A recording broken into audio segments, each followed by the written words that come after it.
आज का हमारा विषय है संप्रभुता के एकात्मक और बहुलवादी सिद्धांत। संप्रभुता राजनीतिक विज्ञान की केंद्रीय अवधारणा है। यह प्रश्न हमेशा चर्चा में रहा है कि संप्रभु सत्ता कहाँ स्थित होती है और उसकी प्रकृति क्या है। इसी संदर्भ में संप्रभुता के दो प्रमुख सिद्धांत सामने आते हैं। पहला एकात्मक, दूसरा बहुलवादी सिद्धांत। ये दोनों सिद्धांत राज्य और सत्ता की भूमिका को अलग अलग ढंग से समझाते हैं। तो सबसे पहले बात करते हैं संप्रभुता का एकात्मक सिद्धांत।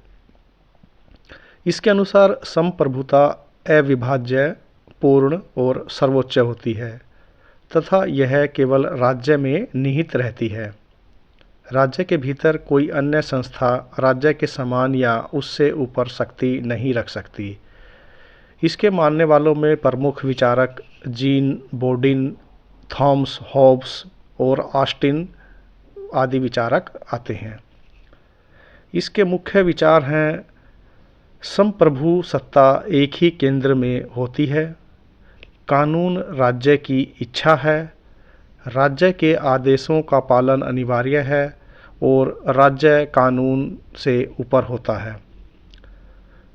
जोस्टिन कहते हैं, संप्रभु वह है जिसकी आज्ञा का पालन समाज करता है और जो स्वयं किसी की आज्ञा नहीं मानता।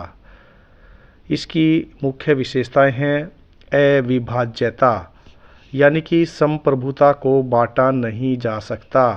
सर्वोच्चता, कोई अन्य संस्था राज्य से ऊपर नहीं है। निरंकुशता, राज्य पूर्ण शक्ति रखता है। कानूनी स्वरूप, संप्रभुता कानून द्वारा व्यक्त होती है। अब इसके महत्व के बारे में जानते हैं। मजबूत और संगठित राज्य की स्थापना होती है, कानून और व्यवस्था की स्पष्टता होती है, प्रशासनिक स्थिरता रहती है। इसकी भी कुछ आलोचना है।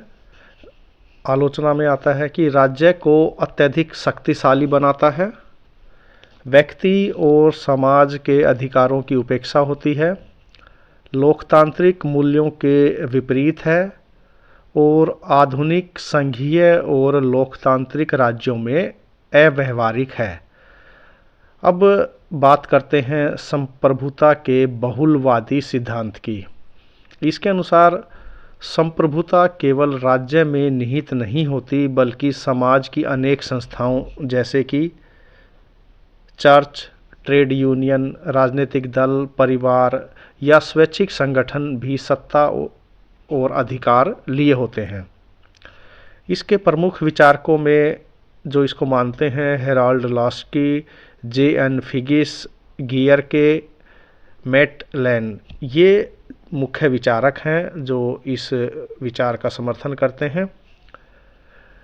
इसमें राज्य केवल एक संस्था है, सर्वोच्च नहीं। राज्य में सत्ता का विकेंद्रीकरण होना चाहिए, ऐसा ये मानते हैं।